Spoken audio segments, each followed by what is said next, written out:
taon na po kayo? 23.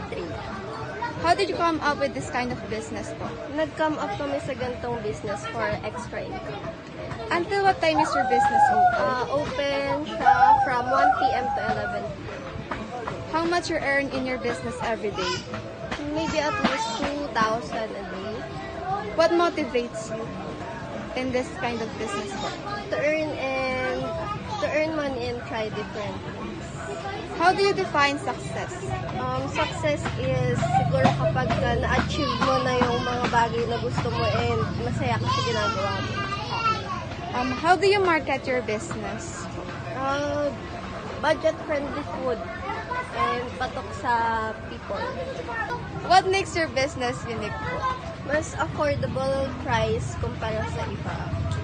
How do you handle business competitions po? Siguro yung pagbaba ng mga preso at saka pagtitinda ng hindi pa common na ibenta dito. How did you deal with failures po? Strategy and knowledge.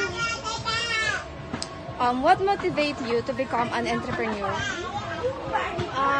Kasi mas mamamanage mo yung time mo kaysa sa may boss ka. Kaya mas okay yung mag-business ka.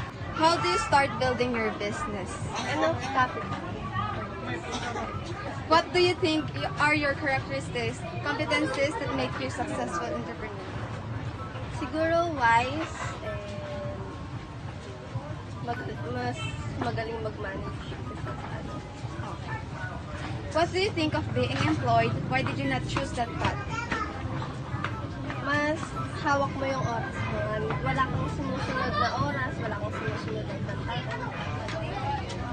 What can be your message for young people like who is afraid of building and starting business? Don't